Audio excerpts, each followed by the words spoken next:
No comments from the public, adjustments or relief to specific charges. Nothing from me. Okay. All right. Does anyone want to remove anything from the consent agenda, Paul? I had a couple of comments, starting with. Do you want to remove something from the consent agenda? Item 4. Good. You want to discuss it? Okay. On Yeah, page, I do too. page 2. Those directors on Under the consent agenda? another mud, and the correction reads, Shelley, what's the correction? She already corrected those copies. I'm sorry? Not rings and Starshire. No. Anyway, those were changed to, I believe you and And the Wicker. former member. And Wicker. And on page 3, item 10, in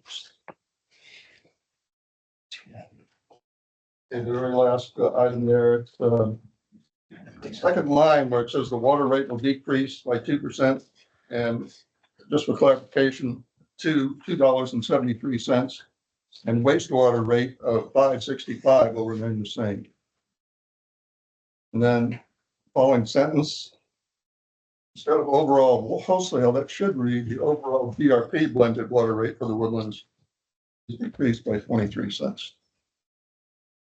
Page 3, item 15. Those are corrections of spellings. Third line down for Director Thaler, and second from the bottom there, Director Briggs. And And then on the final line there, Director Thaler. Instead of Director Nobody. Mhm. Director Thaler.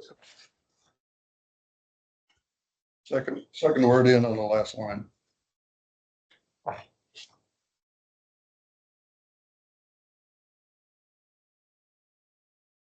And that's all I have.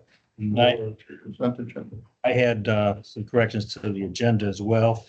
Under the irregular agenda, we actually placed items 13 through 21st. It seems a little weird that Thaler's talking and he wasn't in it. So I don't know if you guys normally move that. No, just leave it alone. Yeah. Okay.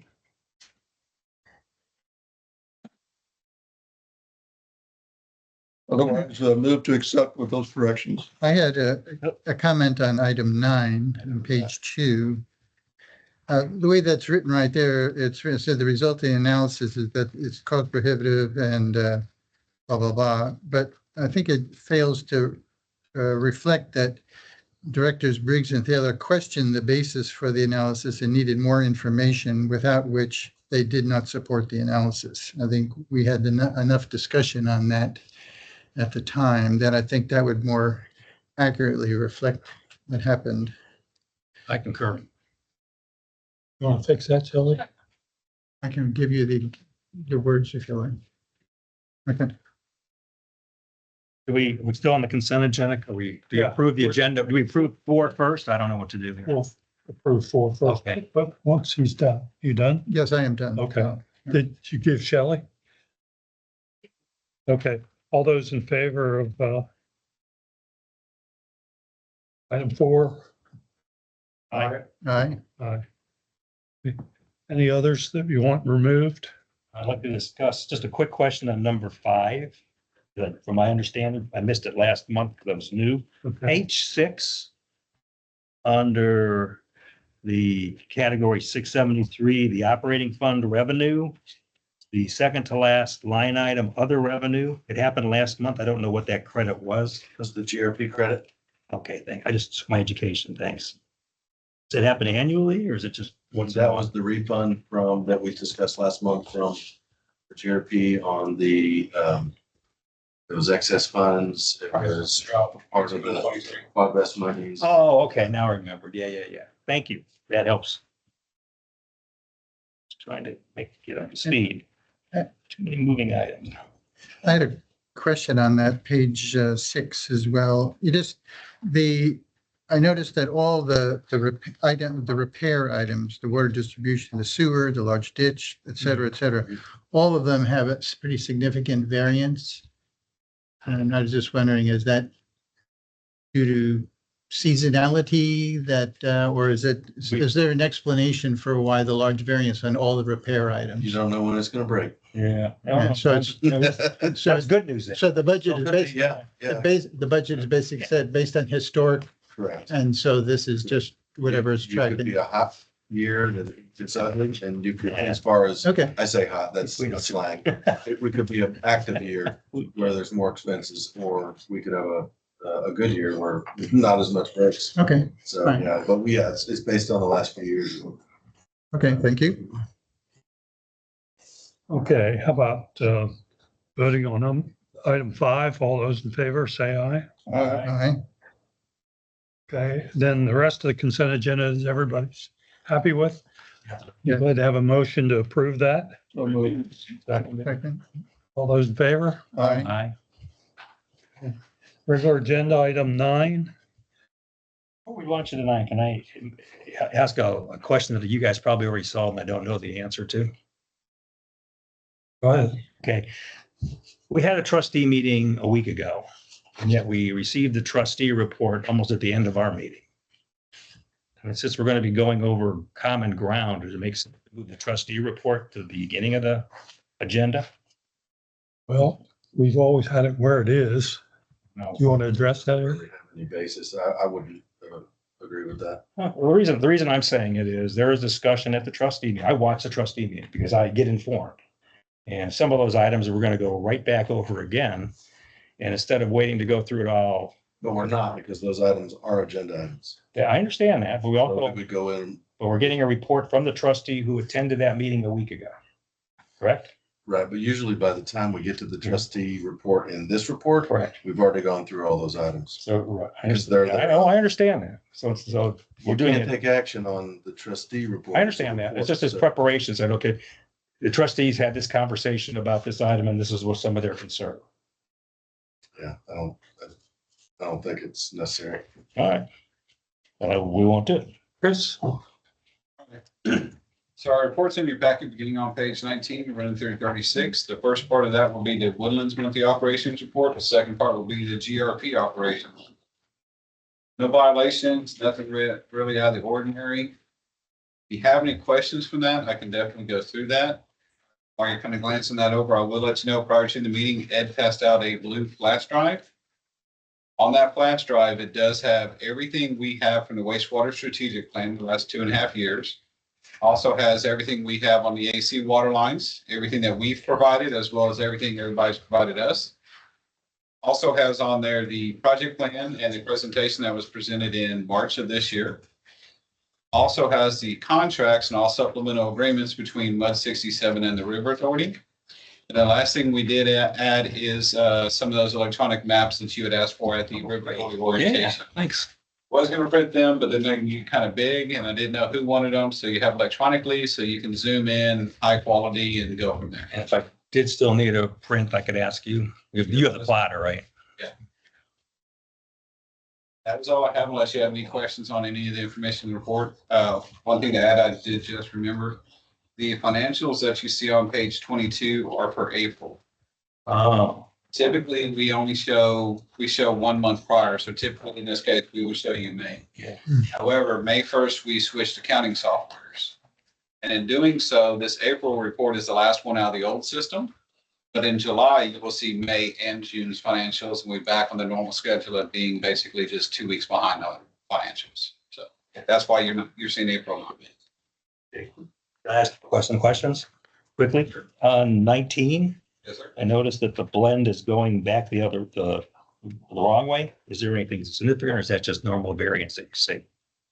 So if you look at the bottom of page 19, the fiscal year to date blend for FY 24, and whatever maybe it's set at right now it's 50-50 blend. It's budgeted at a 50-50, so right now we're spot on. But one thing to keep in mind is throughout the year, it's gonna go up and down. Sometimes you're gonna have groundwater, sometimes you're gonna have surface water. Sometimes that's due to wells and what's in operation. Sometimes it's due to the heat and the So demand. no worries right now. Last month it was 45, 55. Okay.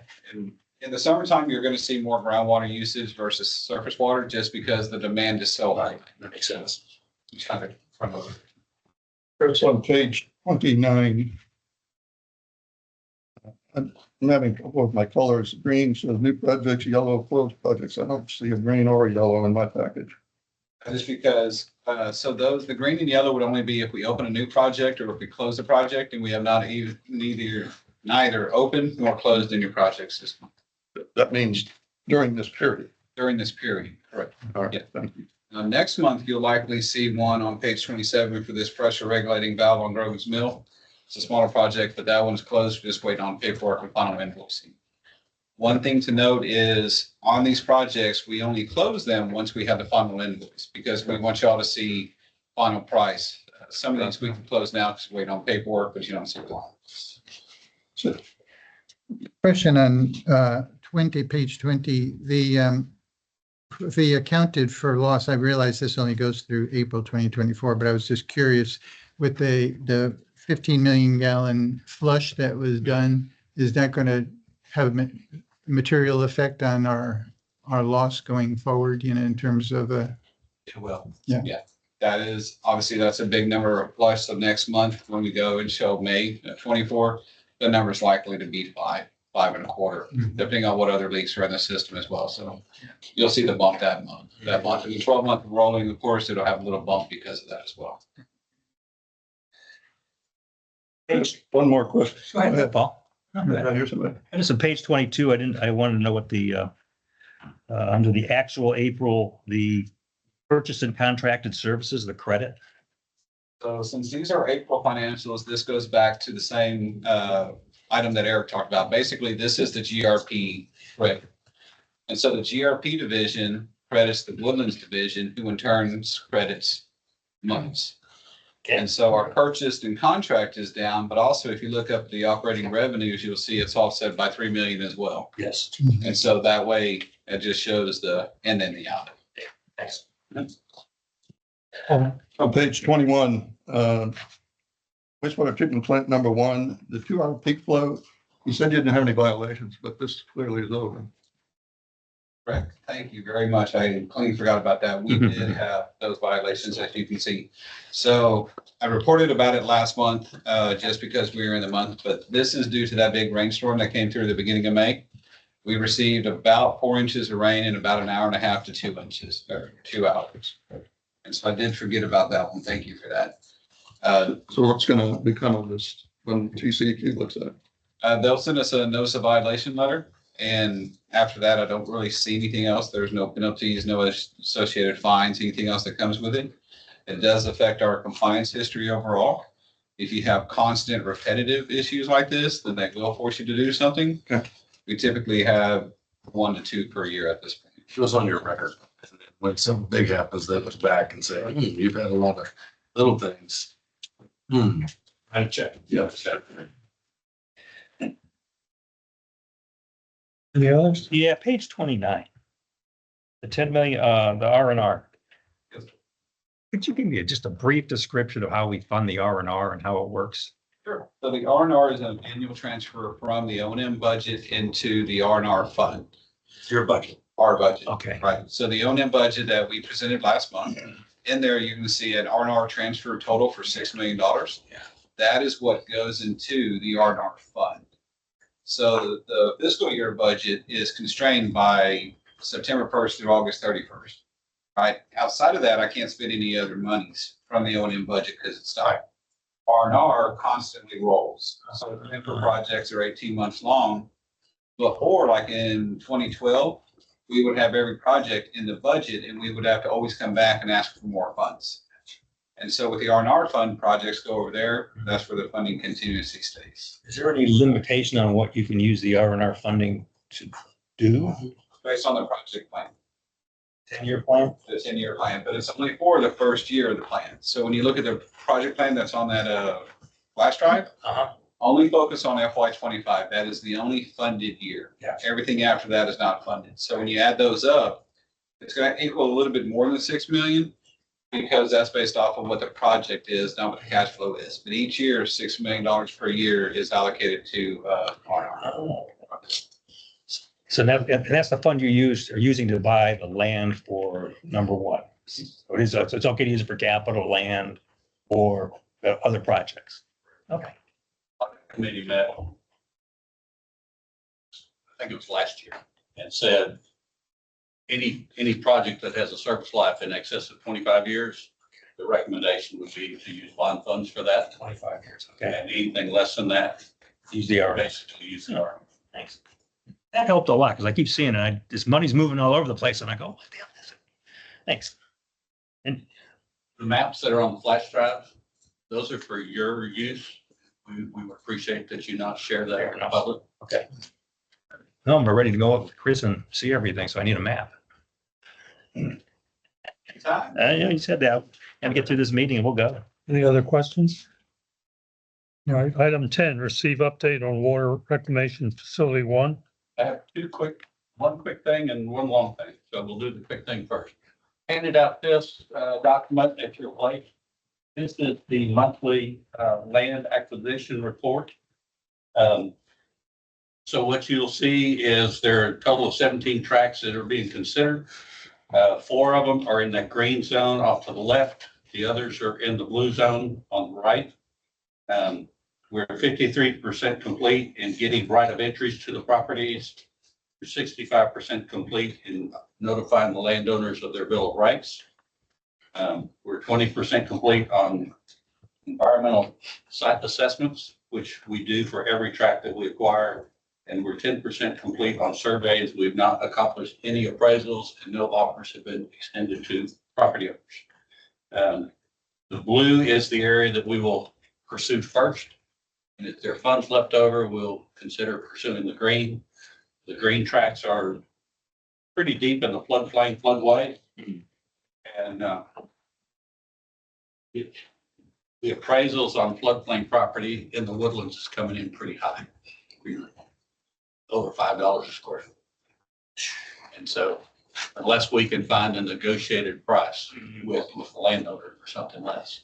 Now, if we do not acquire the green tracts, we may have to realign Golden Road to go along the very north side of the blue tracks because we don't want public driving through the sewer plant. How many total acres was this in? I do not know. I don't have to. I don't remember. One of the directors and one of the previous MUDs yesterday asked that we add budget to this report.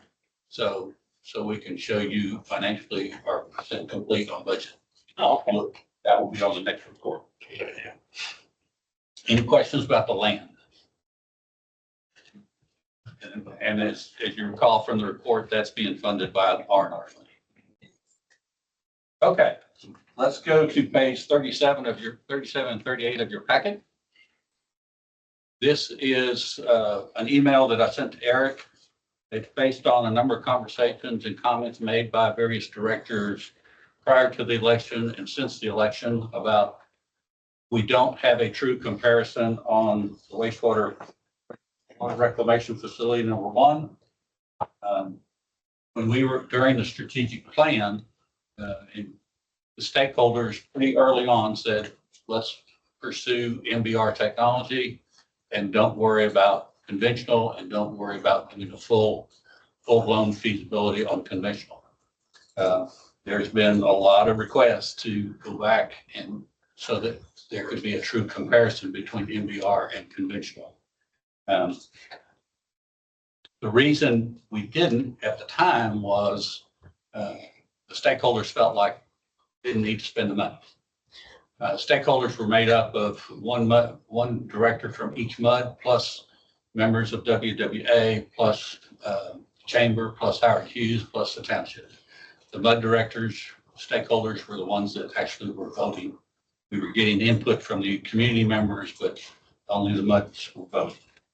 So from the comments that we've had over the last couple of months, we said, all right, we're kind of at a stalemate or there's a divide and we need to get past the divide. So how do we do that? And that is by coming back and requesting another feasibility that looks at conventional treatment on new land, replace in place. And then there's even been a request for repair in place.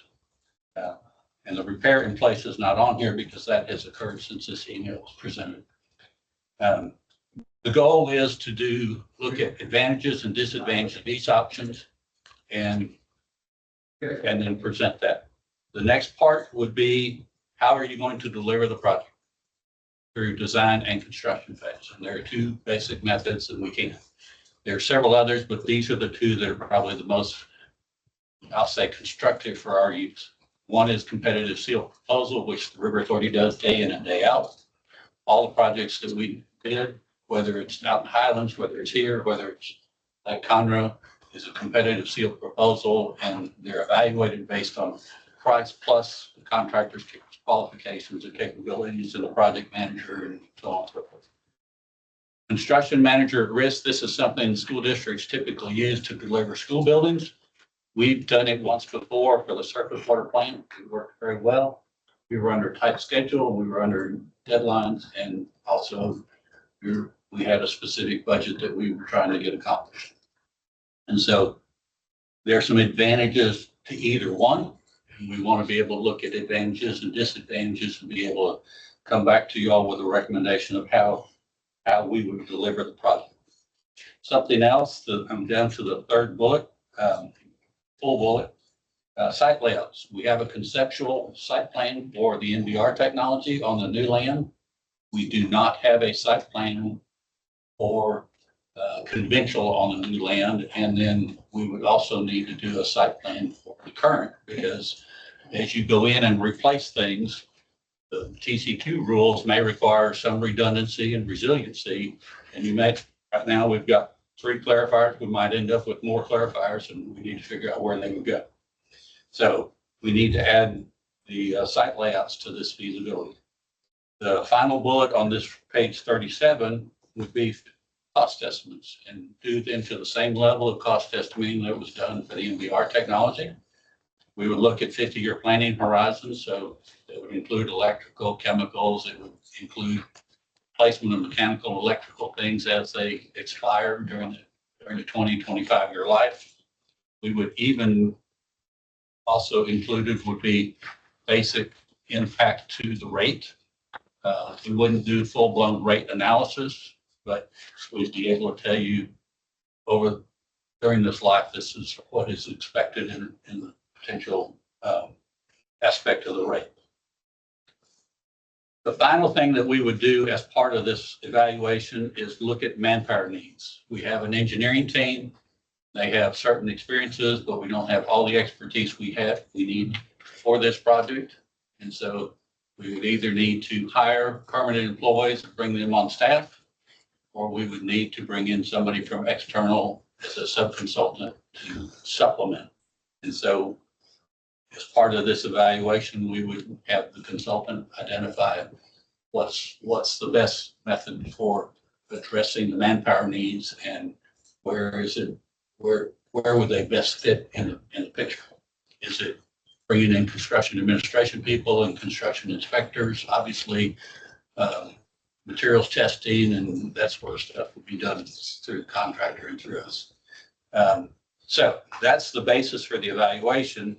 We're proposing that this be done by an independent consultant. Freese Nichols has done a good job for the strategic planning through this to this point. But we've also gotten the impression that from some of the comments made by various directors that it'd be in our best interest to have an independent look at this. So we're proposing an independent consultant, one that has not been involved in the process, but has the expertise to deal with, dealt with CMAR, has dealt with the CSP delivery process, has done membrane design, has done conventional design. So it's pretty much, there's a very small group of firms that can do all of those and be able to deliver this type of evaluation we're asking for. The final thing is the next agenda item, the discussion about the supplemental agreement. This study will take 6 to 8 months. The exhibit attached to that supplemental agreement talks about NBR technology. We may not end up with NBR technology. So if you previously approved supplemental agreement, we ask that you rescind that approval. And if you haven't approved it at all, we ask that you put it on hold until some later date so that we can bring to you a more up-to-date supplemental agreement that addresses the direction of. Okay. So what we're asking you all to do is talk amongst yourself today, because there's not an action item, and direct your trustee on how you want him to vote at the July trustee meeting on whether this goes forward or not, this study goes forward or not, and whether you want to add in the repair in place aspect. I'm happy to answer any question. On the question on the design, on the way to evaluate the delivery methods. Yes. No matter which of the 3 or 4 options we take, it's still one of the 2? Yes. Okay. And then with regards to the consultants, I mean, I'm sure there's some good firms that do that. Do you have some idea of who they would be? And would they be able to handle all of the possible 4 options you Yes, they would be able to handle all 4 of the options. And we currently have a contract with a firm to be an owner's advisor. And we would change their scope to accomplish this work. And the funding is already in place. And where will that funding for the study come? How the R&R fund. Oh, I'm getting good at that R&R thing, baby. And that's why it's a trustee vote, because what you'd Ah. be directing is to reallocate that line item of the budget for this purpose instead of the Mhm, owner's mhm. advisor. It's already been approved in the budget. Oh, Yeah, the 6 to 8 months, is that to complete the work? How long before you can give out a contract? well, when we deliver this with the recommendations to the trustees and the MUDs and everybody's good with the recommendation, we could probably, within 4 months of that, because we would have to do an RFQ for a design consultant, because the next phase would go, take the recommendation and go to design phase. So this is a 12-month 12 months project. out. Yes. The first step after would be, once we figure out the directions, to figure out the funding, Right. which if it ends up needing a supplemental, then that would need to be Yes. finalized. And then we can jump into what you just said, right? Do you have a rough order of magnitude on the pricing? No, sir, I don't. And the reason is because I've been asked, we didn't want to go into this with the presumption that this feasibility would be approved. And so we were going to talk to the consultant after July trustee meeting and get a proposal. We're going to put a cap on it, probably $500,000. So following up on Paul's question, I think I heard you say 8 months and then get the bid, and then you're going to start the design phase in a year. So between now and when construction of whatever kind starts, whether it's replace or the new thing, when will that start? Construction, Yeah. roughly 3 years after the engineering. So we're looking at almost 4 years out. So I guess thank you. You're better at this than I am. So I guess if I sit back here as a director, no matter what path we take, we've got to maintain that facility, Correct. right? And All the way through to the end of construction. I'm assuming then that the work that we do in the first 3 to 5 years is going to be very similar no matter which path we take, more or less. And I'm not going to hold you to it, but I'm just thinking conceptually, no matter where we end up, we're going to be doing work for 3 or 4 years that we need to budget that will either one, if it's a brand new place, the membrane plant, not going to use it anymore. You're going to just move on. Or if it's either replace in place, or what was the other thing you said? Repair in place. Yeah, that was repair in place, or there was another case, just repair it. Just conventional on new land.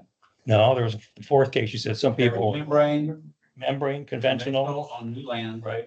Replace in place, which would be conventional on the existing land, Place in place. or repair in place. Repair in place. Okay, so if we're gonna do repair in place or the second one, some of this work will be used going forward, right? Yeah. I'm just making some general observations. I'm trying to make sure I get my hands on it, to make sure you asked us to maybe make some recommendations. First, I want to compliment you guys on hearings. Eric had the water, the Woodlands water orientation. And one of the questions I asked him was, has anybody in the Woodlands water that's here now done a $400 million project in the last 20 years? And he said, no. And I can ask you the same thing. Have you guys done it Yes. in the last 3 or 4 years here in the Woodlands area or? Well, within the last 10 years, we did the surface water plant, which was 500 million. Okay, so you have. Yes. Okay, so the last 10 years, that's good. So but here we haven't. I'm just, and we have, like, we talked about, we have new directors. I'm just explaining why we're trying to get our hands around picking the right path. And I think you guys have heard us and I really appreciate that. So I thank you for that. I guess where I am is that we're starting here. We've got all this work that's been done, but we're here now and it's going to be 4 or 5 years before we have the plant. I personally would like to see a base case option. And what, to me, the base case That's that option, repair in place. it's the repair in place. It's an adding one more years. One I more. would like to see that because I can then, once we do these 4, and whatever the answer is, I can go to my constituent and say, you know what, we looked at fixing the house. We can or we can't fix the house. If we can't fix the house, this is what we can do. And we all thought, we worked hard through this, and this is what we came up with and why we're asking for this funding. That, to do that, I think I need that base case. And if I can get that base case, I'd like to recommend to our board, that if any other conversation, I'd love to hear it. I personally would recommend that our trustee at the trustee meeting approve or recommend that we have 4 cases analyzed so we can all have apples to apples. I would agree with that. Other direction? No. Similarly, I had gone through, going back to the assessment that was done in December of 22, and thinking that we were slipping a little bit versus the schedule of putting a new facility in. I put this together, I can pass it around, but I look at all the items that were, are RULs of less than 5 years, less than 6 to 8 years, less than 10 years. We're going to have most of that stuff need to have been done just to get to the point where we're going to be starting up a new plant. So a lot of that, we're halfway, I don't know whether it's halfway there or what percentage we are there to having a repair in place in the base case, just to keep maintain our plant in a safe and running efficiently and safely as it is. So Let's share that or? I'm happy to, I mean, it's kind of it's not a rocket scientist. It was just spending a few minutes, putting all of that together.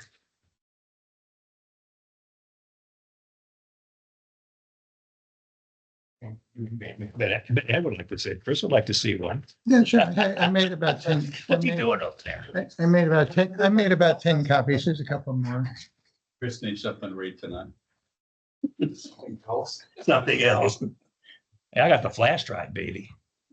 I was gonna read it twice. I need something to read.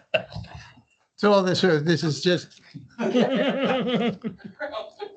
all it is, I based on the start of the timeline in December of 2022, I was just going forward in time, using the data right off of that technical assessment of the RULs for each of the equipment. And I just said, well, okay, based on the orientation, the mid-year construction was supposedly about 2029. So I figured start up around 2031. So you just go through all of this. And like I said, and if it slips any past 2031, you've basically, you've done a large majority of what you need to do, addressing all the things with RULs of, 10 years or so. Before you ever have, you have a new plant. So, and that, this might have been too simplistic, but it was helping me to understand and visualize. So, for example, if the study comes back and the recommendation is replace with new, whether existing or if it's a new plant on the new land, whether it's MBR or conventional. If something were to break in the meantime, we would find a way to patch it instead of replace, like in the case of aeration basins. That's something pretty significant. That's approximately $10 million, we wouldn't spend that. We would find a way to patch it. Right.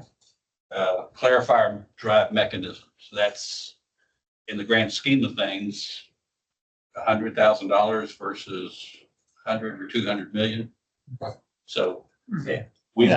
we would have the clarifiers limp along until, Yeah, they probably wouldn't do a lot of those things. Yeah. They would have to go from. So I don't want to belabor the point. I was just, it was, helps us too. it just argues to have a case of repair in place. It just makes that point is that maybe that's your base case. Oh, let's get it done. We have extras here. Anyway. All right. No, it's, I Thank you. appreciate the effort, really. Thank you. Yeah, it's not easy stuff, and I appreciate trying to repair it in place is going to be difficult. I mean, but I know other places do it, right? It happens around the country. It's just not fun. Well, one of the things that's not highly noted, and I'm assuming, I'm gonna go on presumption based on the blue list that was passed around at the last meeting and so forth. It doesn't talk a lot about the plant piping, and a lot of that piping is old. And so the minute you start putting a bucket in the ground, start moving things around, In my house, yeah. you're gonna have some issues Sure. that you weren't anticipating. Fair enough. Or you put a bucket in the ground in the wrong spot and you end up taking out a bunch of electrical or SCADA stuff. So I don't expect it to be easy. I also expect a good plan would include some contingency for that. Yeah. I know, we're also, I think, to recognize for all of us, if we're talking about repair in place, we're not talking about a 50-year life. I'm pretty sure you would agree with that. We're probably at best 25. But then again, That, well, I don't know until we see the study. If it's done properly, I don't know. Because based on Steve's list, well, that's just part of it. We saw a structural list and other stuff, some of the parts in the plant that are pretty good. So I don't know. That's why I like to see this study brought up to speed and compare. But if we do buy 25 years and last I look, we're in a pretty high inflation, high interest rate environment.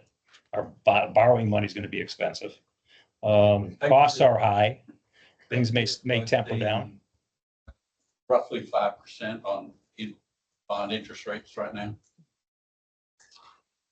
So He's it's out not there that bad. pay 5.5, 6, yeah. No, it's just high, it's a high interest environment. And sometimes buying 3 years or 5 years might be the best thing to do. So I appreciate you trying to include that. I'm glad that I appreciate the board here recommending that we also participate and fall four legs of that and get a good base study. One thing I would ask, I didn't see it on yours, you probably already know this mentally, but I'd like to see a schedule, a timeline where these things happen, because I'm not sure when it starts and what would get done when, and we have the maintenance thing going now. So when you do the 4 cases, if we could compare a timeline to see how things develop, I think it would help me appreciate some of the intricacies of the We can make different certain that's projects. included. Yeah. That's pretty easy. Yeah. Brian, so that we get this right, what do we need to do? So there's not an action item on here, but every director has given their opinion to Paul. So I think Paul has a pretty good They're all in favor of proceeding with the plan. Okay. with the 4. And then the action item was the rescinding our vote. Yeah. So that covers 10. Then we can move on to 11, which, as Ed mentioned, the River Authority is requesting that previously approved supplemental agreements be rescinded. So we consider action to rescind the previously approved supplemental 467. So we need a motion for that. I'll make a motion so we can have the discussion. All those in favor? No, I'm on. Oh, you want discussion? Okay, Discussion. go ahead. So Second, need a second. you're correct. Oh, to have a discussion? Yeah. I second. I want to discuss it too, Paul. The reason for the rescission is for one reason. Is that correct? And the one reason is Well, that we call out MBR technology. that's one reason. The second reason would be, the number may change. The 40 million may change to something else. Okay. There's something else that had been occurring was there were a couple other districts that were providing comments on the document. And I feel like, you know, there were certain comments that were directly related to really what's come out of this, which is before we go too far into the 40, can we get a couple other options? That'll all go away, those comments. But there were some other comments in general, just within the supplemental, that I feel like are probably would be well received by other districts. So I think this also gives us an opportunity to continue to look through that supplemental agreement and make comments on the rest of it, not related to the MBR and the project specifics or the costs. So I think that would give us some opportunity to kind of clean that up too, as the districts would like. Yeah, and then just as a part of the conversation, I'm in favor of rescinding it. It's $40 million for a project that doesn't exist right now. We're sitting there with an approval in our pocket, which is probably not right. Secondly, that supplemental agreement is an old contract that upon reading probably needs a bit of revision, which I think you're kind of alluding to, Eric. So I would definitely second or approve rescinding that. All those in favor of Paul's motion? His motion to To rescind. rescind. Aye. Did you make one? I missed it. He didn't. Oh, okay, I Okay. missed it. Second, Okay. yeah, Yeah. approved. We all Agree. approved. Aye. Aye. Aye. Okay. Item 12, review and discuss the draft 2025 SJRA Woodlands Division budget.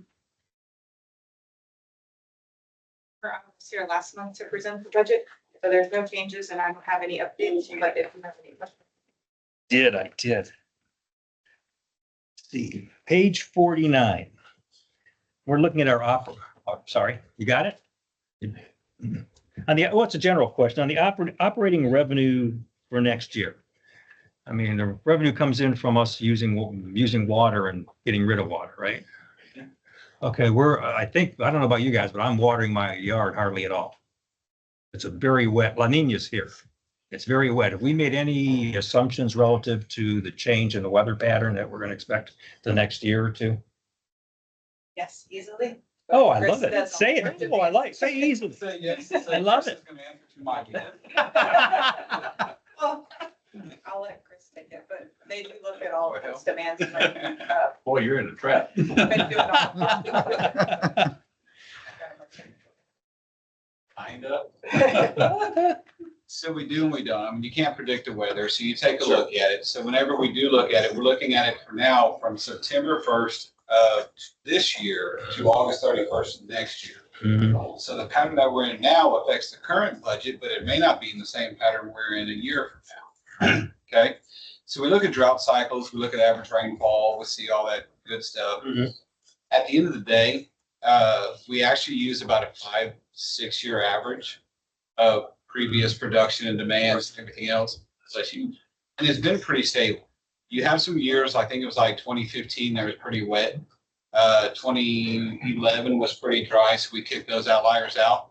But when you use the average, overall, it's about the same. The two things that we've done and we've seen is related to water loss. So the first is production has, over a 10-year period, it's actually a negative 0.1% change each year. Production's staying pretty much flat, but the sales are increasing. And that's because the AMI meters that the MUD's put in, I believe about 2018, 2019 or so, they've taken that water loss from increasing each year from about a 9.5% down to a pretty much steady 4.5%. Jim Stinson's really happy. Yeah. He's not here, but I'll speak up for No, I him. agree. No, it was really good. I mean, that 5% has mitigated rate increases, I know, a couple of years ago. And so sales are going up, production staying the same. Rainfall we do watch for. The only thing that I've done that's probably more aggressive than we've ever done before is the water loss is averaging about a 4.5%, 5%. But when I look at the monthly financials, the sales are actually higher than the budget at a 5.5%, 5% water loss. So this year's water loss is at a 4% instead of a 4.5%. So it's a little bit more aggressive, but I'm seeing the revenue come in. And so that's why we cut the water loss down. And if it's actually 4.5%, I think that's $50,000 to $100,000 in revenue difference. It's nothing to me. Okay. Yeah, okay, so Oh, that's a good explanation. Thank you.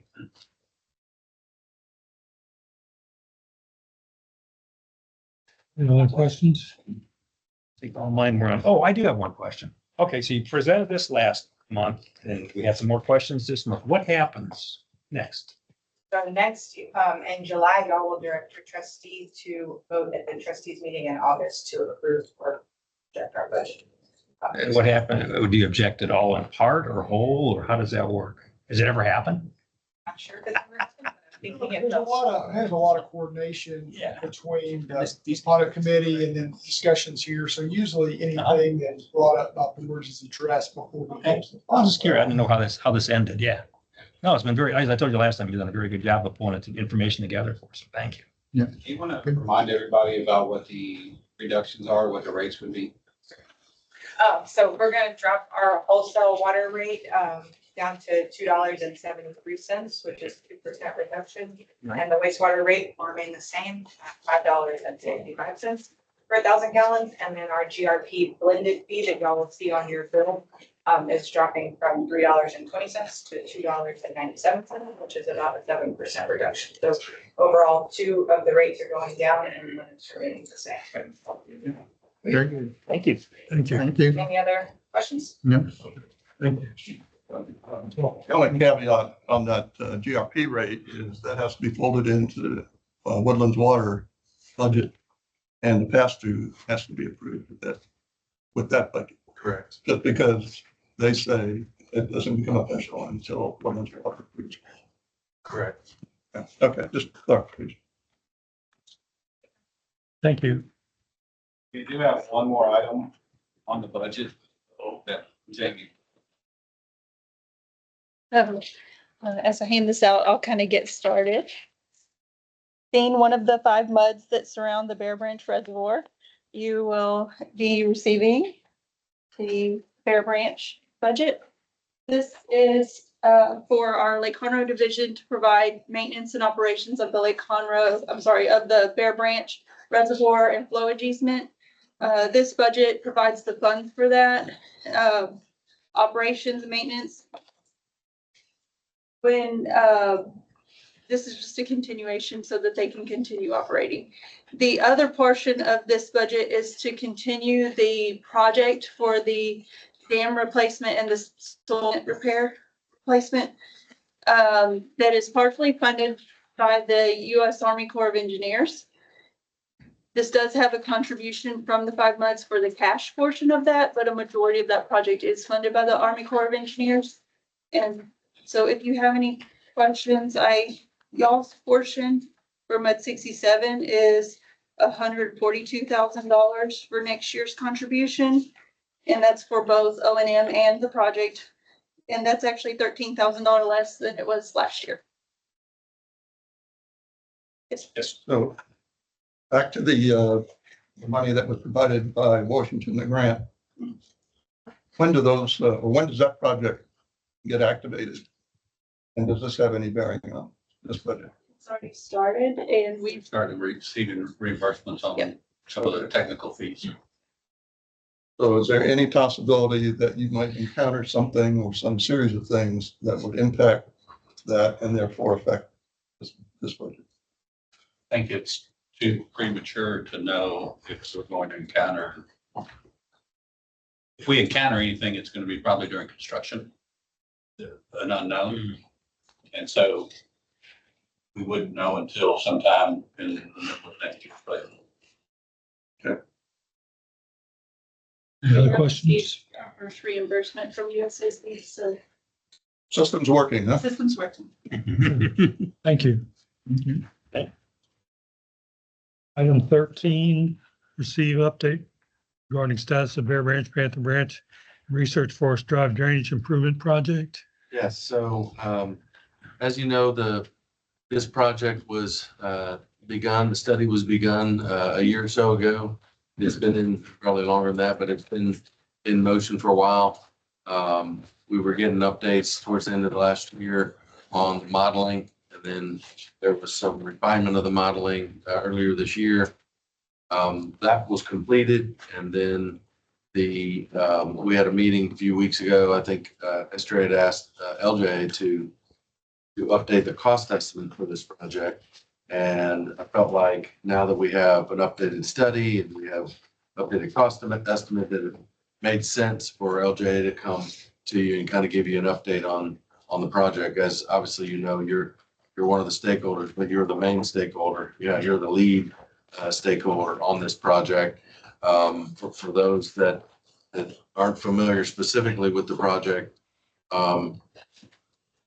the area of Research Forest from essentially Gosling to the high school and a little bit west, Flagstone, Twinberry, Research, the high school, just kind of that corridor there, I would classify as a drainage hotspot, if you will. It's an area, you know, Creekside, it's not in WWA, but of the rest of the WWA area, that's one of the areas that probably sees the more issues, if you will, during those really heavier events. So that was what this project was essentially, created to look at. One of the things that was the goal of the study was, one, to improve and essentially lower the water surface elevation around that area, in particular along Research Forest, which would provide or allow emergency vehicles to have ingress egress through Research Forest during those storms, which has been problematic in the past. And so that's kind of an overview. What I wanted to do is have Donnie come in and give kind of more of the history of it from the design perspective, and then update you on the study and the cost estimate. All right, good afternoon. I know we got some new directors, so I want to kind of give a little recap, a little history of it. As you know, the Woodland was developed back in the late 70s, early 80s. We designed a drainage model back at that time, state-of-the-art HEC 1, HEC 2 model, and that's what we've been using over the last several years. Over the years, we have new rain events that come through. We would run those through that model, and the model was acting exactly the way it was intended. When back in 2016, you had Tax Day, Memorial Day events that happened basically a month apart that, raised some red flags and residents saying, what's going on out here? Let's figure it out. And I was talking to one of my guys the other day, and he said, don't forget that, the year before in 2015, there was also a Memorial Day event that happened. So 1 year later, you have two, and then fast forward another year, then you have Harvey that came through. In that time period, the Woodlands Water, it asked us to, analyze a storm, look at places where we could improve drainage and, reduce ponding in certain areas. And the MUDs combined probably spent anywhere from $1 million to $2 million on various projects for improving, making inlets bigger, cutting swells, cutting ditches, opening up some areas behind curbs, anything that we could do to kind of get water out. 67 has the Twinberry Capstone area right along Research Forest, as Eric mentioned, right around the high school, quite a bit of flooding over there. We looked at different options, doing some ditch improvements and other things. And those really wouldn't help in those bigger events because the big area that was a problem was Bear Branch / Panther Branch drainage channel that was going through there. So using those older models, as I mentioned before, we ran some preliminary analysis and came up with, I think that's the first large exhibit that you see with the big circles on it. It shows, hey, if we do some improvements along Bear and Panther, basically from Gosling going back up past the high school a little bit, and then also from Gosling going up Research Forest, I think it's Green Bridge, or maybe a little bit before that, I think Green Bridge is the road that's there. If we do some channel improvements and some clearing over in these areas, that we could get some water reduction on a Tax Day, Memorial Day type of event, in these areas. And that's what you see in the circle. But this was also, like I said, it was run on these older models, and we needed to get a newer model that would be more accurate, more in line with agencies and what today's standards are. Well, in the process, we've gone through and looked at different places to get funding. Water Development Board was one. There were other government, entities that were offering monies, and over several years looking at it. Well, the Water Development Board gave us a grant / 0% interest loan, and the MUD decided, hey, let's go with that. Part of that is to go do a new model. Running a model is a big expense, and the positive thing that we've got out of this more than anything is we've got a model now that is up to today's standards. It can meet all regulations if we need to submit or do anything to FEMA, to the county, to cities, whatever we need to do. It is a current model.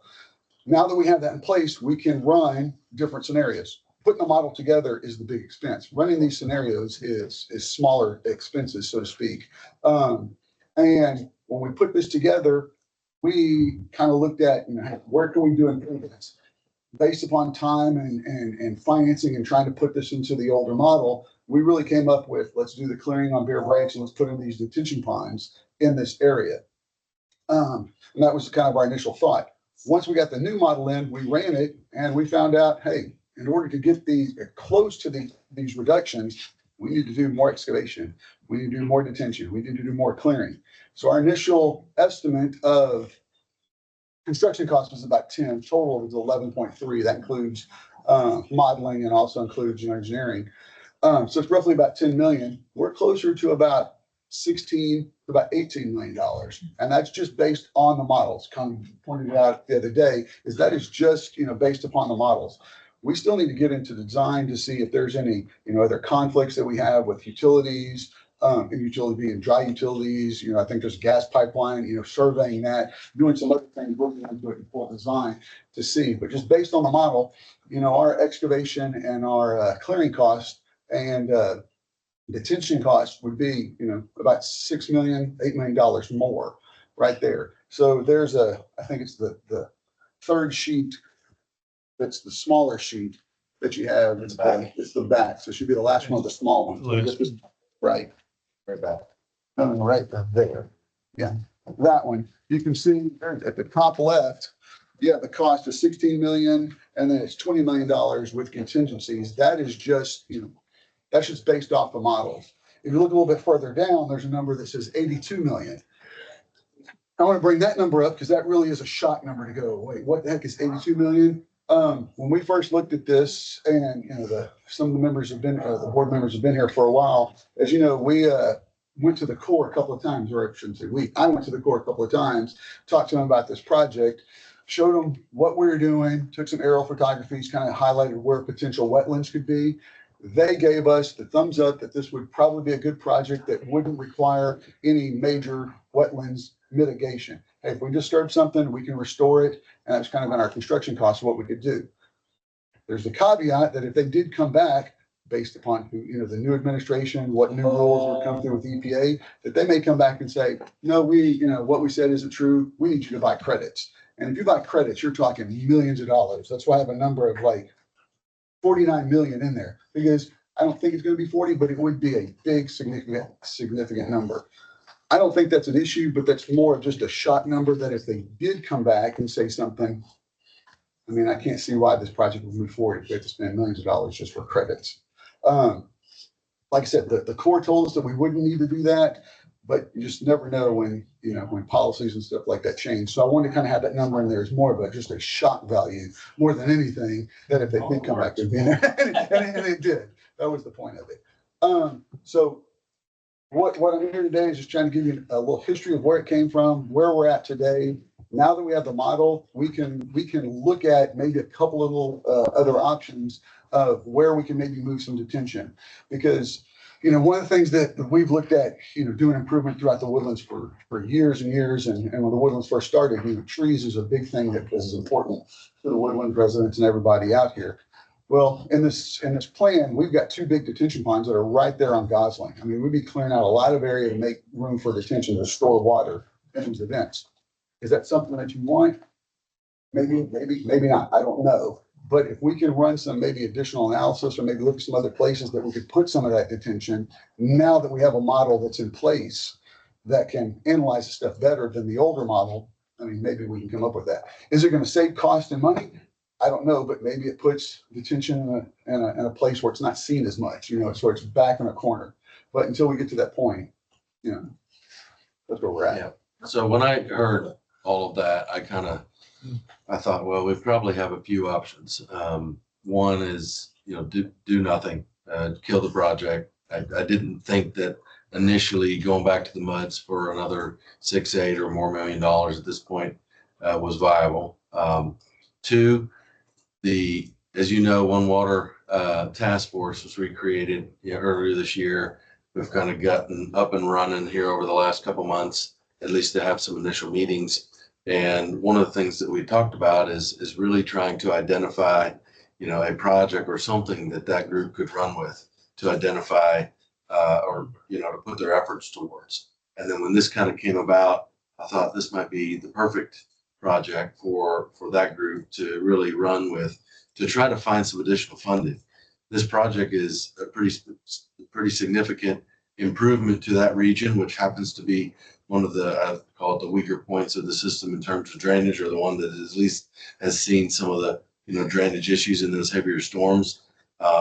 Maybe get, Howard Hughes Township, the precinct, state and feds involved, and see if there's some additional funding to make up some of this difference. So that was kind of the option 2. Option 3 was really what Donnie was mentioning at the end there, which was, maybe now that the model's run, that's kind of the heavy lifting. Maybe there's, a silver bullet somewhere where, whether it's moving detention or whether there's a different form of this project that might be, a better option. I don't know that there is one, but that is a possibility, at least to go through now that the model's run. So I went and took it upon myself to bring this topic up with One Water Group this last week or this week.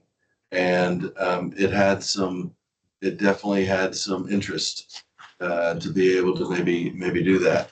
In fact, Crenshaw's representative was in the room and mentioned that there may actually be it might be viable to possibly get some Fed money for this. So I think it's early in the discussion, but that's where I thought this might have a good option to go. These red numbers that are in the triangle, what are they? What is the? Reduction in the water surface elevation. With the money invested. When we do the project, that's what you get Correct. by the model. Can you tell me a little bit about the model? Why is it so, I don't know much about them. Why are they so expensive to build? Is it studying each area, or what is it? Yeah, they just take time. I mean, it just takes time to build this, to put it in there. I mean, it is a. Topo drainage thing, or- I have my whole team. Weren't there 300 cross sections? Yeah. Okay. The Yeah, model we're is, putting in- yes, to Yeah. take the stream, the entire stream, and there's 2 streams there that come together. You have to see how that operates under certain rainfall events. You're putting the rainfall in it, you're putting, it's timing of when water's coming into your system and Right. where it's coming in through, and it's the whole area to tie it Using in. topo maps to get the Topo drainage map. area. Correct. Okay. And then you tweak one little number, then you got the model runs like overnight, and just take. Where does most of this water come from? Is it coming from the dam, or is it the drainage in the area below the dam? It is. Some coming west of 2978, some a little bit north of 1488. And then coming, All meeting together. Mhm. Yeah. Did you look at any mitigation by working over the lake? In other words, dredging the lake? At Branch Lake? Yeah. In that the, doesn't get you any storage. Doesn't get you any storage? No. It gets you a deeper water, but it doesn't get you storage. your storage would be from the static water surface up. So if you dig it down, whether it's 8 foot deep or 1,000 Oh, foot I deep, see. it's still, You have to lower the exit to the dam. Then you would. Better gate. And I mean, on the older model, we looked at that. We Yeah. looked at, I believe you. I'm just curious. we even ran an analysis of, the older model, takes just some older stuff, but we literally took the water completely out, drained it, and even excavated it some more in our model. Yeah, yeah. And by the time it got to Gosling, you didn't have much. And why do detention ponds below the area of a lot of impact work? So what you've got is, what we're doing is we're taking water that's in Bear Branch and Panther, and as it's running through the forest, so to speak, the water's slowing down, and so it doesn't have any place to go. So we're creating a path quicker for water to get out. And so when it gets out, now when it hits Gosling, it's running faster, and Gotcha. people downstream of Gosling are used to they're set up to have a slower rate. So part of our model is slow it down, catch it there, and then release it under Gosling at a slower rate. Part of the whole modeling we put together. Speed it up over the problem area. and then Right. Grab it again before it keeps going downstream. And then the bridge is a little bit of a choke point. Yeah, that would make sense. I live in the area of the circle on the left. And during the tax day and the Memorial Day, I waded through water 2.5 feet deep to get to my house. We didn't flood our house, but Right. it gets pretty exciting. Oh, yeah. Yeah. And, there's several different kind of weather events.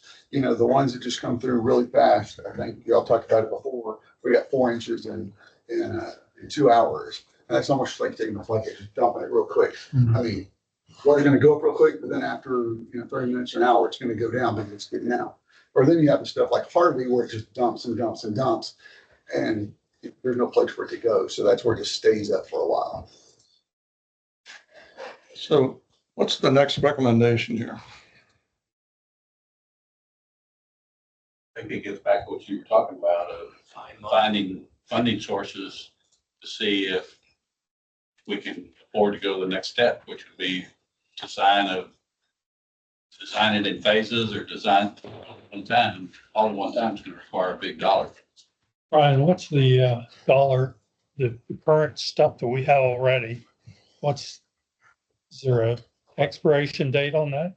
So we had contributions from everybody added up to 10,550,000. And then you also had the grant that would be coming later. They don't give it to you up front, Right. which was up to 1.13. Yeah, I 1.3. think was the max there. So, I think at this point, as Eric said, it's figuring out, are there some other options for funding to be able to make this up? Because, yeah, it's gonna be tough. With all the other things we're talking about with expenses within the Woodland system, River Authority system, to come up with that much money among the buds to make up the shortfall, that's just not likely to be feasible. So I think that's where we are. And y'all are the biggest stakeholder at 62%. Yeah. So you have the biggest stake in it. So I didn't feel like y'all would just quickly want to go find that money on your own. I, as one of 5 directors, am not in favor of spending that. I'm not either. Right. Sure. I'm without. I'll wade through 2 feet of water before. I get you some good boots. There you go.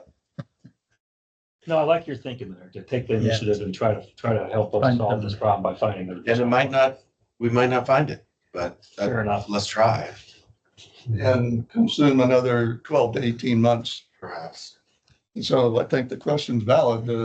Where does that put us as far as a timeframe to expend money? I mean, is there a Well, requirement? there's not a requirement in terms of the expenditure. I mean, The grant? there's language in here about, proceeding with the project and what project costs include, but we didn't tie it to specific amounts. We had estimated costs that were attached, but there's nothing that prohibits that number from increasing. And really, we're just still in the agreement, section 3.02. We're still in design. We're trying to figure out, is there a way to maybe move where the ponds would be, and then looking for funds before we would actually have plans and specs and actually go out for bids and spend that extra funds under design and construction. So, In terms of those, I wish Jim Stenson were here, but he's not. So it gave me about a 30-second thought as we were leaving the last meeting in the parking lot. But I understand there is a potential, I guess, 3rd detention area. And just conceptually, does that make sense? And what would it take to see if this new program could be get the desired results with that new detention pond? Well, we've kind of brainstormed a couple of, different areas that we could possibly, do improvements to, maybe shift some things around. It's not a difficult task. I mean, we're talking a few $1,000s as opposed to, hundreds of thousands of dollars. As Eric said, the biggest thing that we've got now is we've got an up-to-date current model that we can, tweak some numbers here and there and put it together. We put the backbone of it together. So if we want to go look at these other things, we're not talking significant amount of money to go back and look at it. I just wanted to come and talk today because I don't want to say, hey, let's go forward with this $16 million project. And then we find out, oh, well, we're clearing trees right in the middle of where we didn't want to. And we cleared a bunch of stuff over here that, because we've, Tropical Storm Allison came through. We did a bunch of analysis and looked at stuff before, and it was concrete lining the channel all the way through. And once it was, well, you're gonna be chopping down trees, well, maybe things aren't as, as bad as we wanted them to. But, when you present these solutions and these ideas and people can think about it for a while, the residents can think about it for a while, then it's, gives you a better idea. And what you're talking about is the Browder track down below. We've talked about that as an option. My concern is I'm not sure that there's a silver bullet that is a much different answer. Where was that? We might, it's downstream. Downstream? If you look at the map, see where it says 60, on the right, not the big 60, but yeah. The little red, Yeah, yellow just to the left 60. of it is the, to the right, 60, to your right, Yellow, way up there. right to the left, there's that open, that's the Browder track, yeah. That's Gosselin. This is That's what we're Gosselin. talking about. Yeah. We're talking about putting here originally, but now you're talking about pushing it down here. Yeah, moving it over there where it's, Hey, would that spread some of the cost? Mhm. 60's already in? Yeah. but that track it's not owned by the Woodlands or the Muds. I mean, that's why I say it's an out track. It's somebody else's, so we'd have to go acquire that. So that was one of the things, we never looked at that, didn't look at much stuff happening from Gosling down because you had to go across that track and we said, oh, that's gonna be extra cost. We didn't analyze it at that point in time. But now, it's I shouldn't say quick thing, but we can look at it at a easier pace than what we had before. And Howard Hughes be interested in participating in this project? And acquire the property and donate it to it? When we looked at this before, we went to the township said no, the county said no, back in the day. That's why we, looked at partnering with different MUDs and, Metro stepped up and became a part of it. But, back then, the county said, no, we got Woodlands Parkway, there's your pathway to go through. And we said, well, you don't have another one. Well, we got Woodlands Parkway. So, things may be different now. I'm just. Yeah, and there's real concern, was real concern, I think still is to a certain degree from the township on the amount of clearing or underbrushing that's necessary to speed that water up, like you mentioned. So in order to speed it up, you basically either clear, or in this case, mostly underbrush through those channels to speed the water up to get to the detention ponds. Well, that clearing or underbrushing in the past has not been well received from certain community or township folks. So that is still a hurdle. That still is a thing that will need to be jumped over, if you will, the hurdle. Say, Eric, has acquisition of that other parcel of land, has that been tabled as a potential item with the One Water Task Force? Yeah, we didn't even look at any I mean, other but that- alternatives. But that could be tabled with them as to help promote Well, that. it just adds to the cost of the project.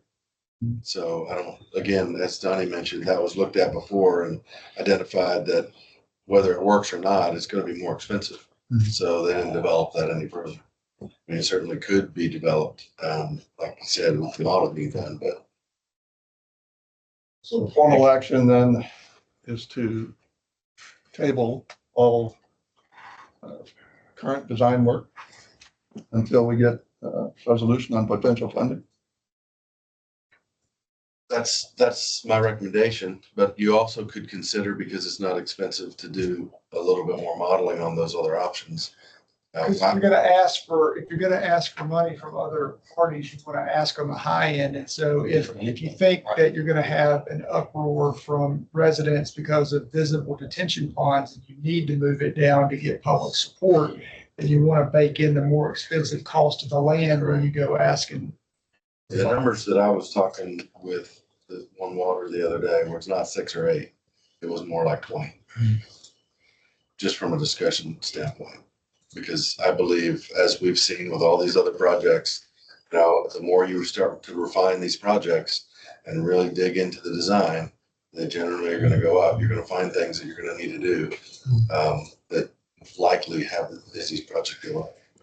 And also, if you end up with, if Crenshaw is able to get you some federal money you're gonna have to build in a whole lot more environmental costs.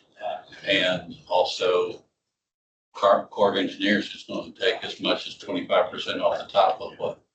Governmental My grant. money is good, but there's more strings. Well, I kind of want to follow up on Brian said. I kind of concur with him, and if it makes sense, it's not too expensive. I'd like to run that model with that extra detention basin in there, and we can price the cost. And got some estimates of the cost of land to see what else it might do to us.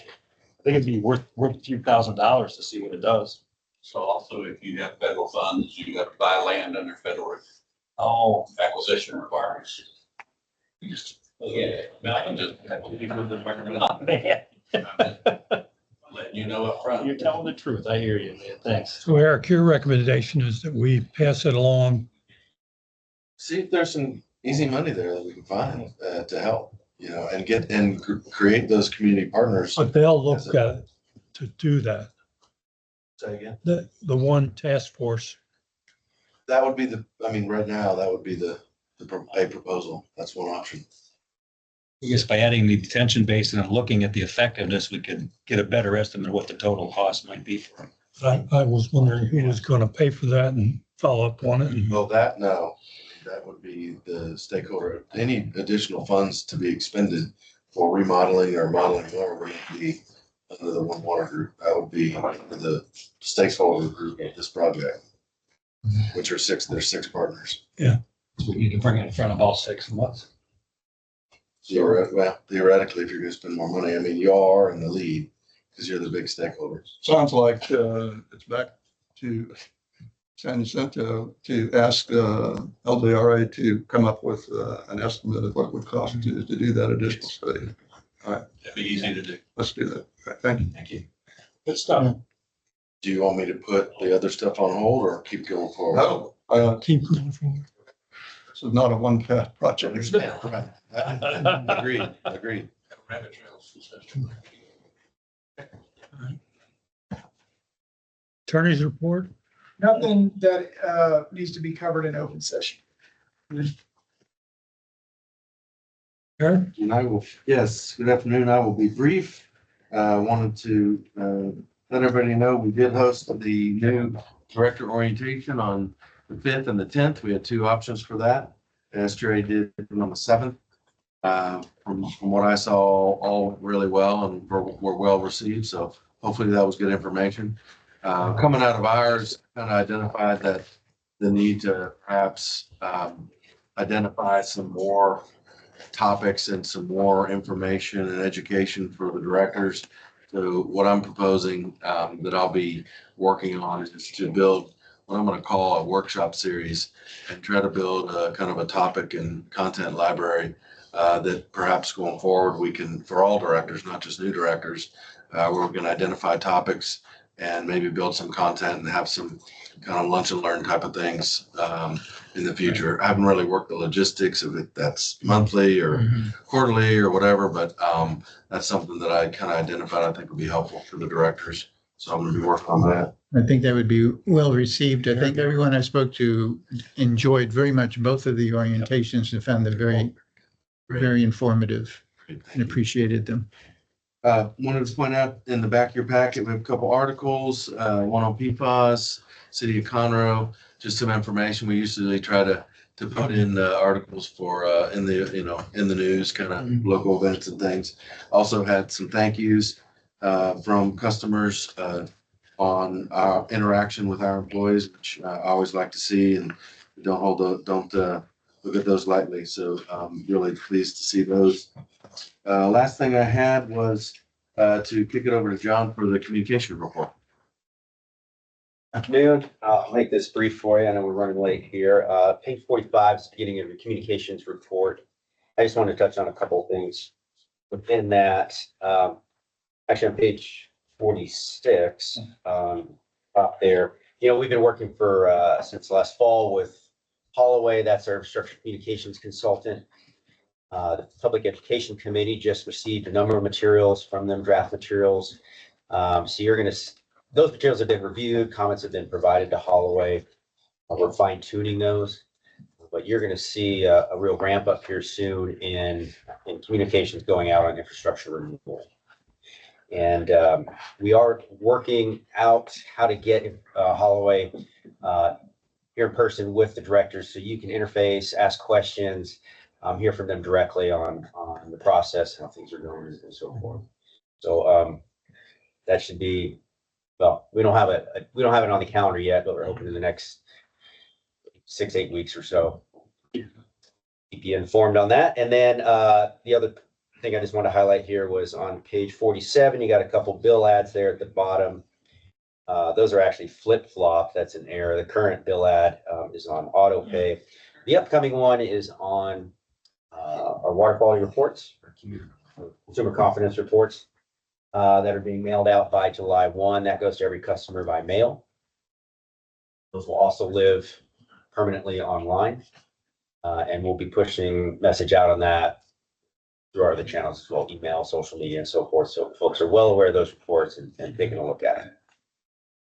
And with that, any questions? And do the trustees have a communication committee, or how's this working? They do. So when we're looking, we had a lot of conversation about the reclamation facility and refurbishing it. Discussion today suggested in about a year, we'll be at a point where we're going to electing a path, if I understood that correctly. When do you start communicating with people that, you're looking at doing this and there's money coming? I don't know the answer. So I'm asking what the committee does and how they figure that out. Right. A great question. I mean, we've been communicating more and more. We've been communicating on infrastructure for some time, not specifically about the project so much, but just putting more highlight on infrastructure in general. It's getting old. How does your water system work? Where does your wastewater go? How does the treatment plant work? And so forth. Like I said, you're going to see more specific stuff coming out soon. In fact, there's a piece coming out in the next Woodlands Community Magazine. That's a township publication that goes to every household. That will drop the first of the month. And that talks about these infrastructure renewal projects that are coming down the pike. In fairly general terms, but we're getting more specific and mentioning the treatment plant and water plants. Do you guys report the committee report then to the trustees on a regular basis? Every You month. do it. Oh, every month. Okay.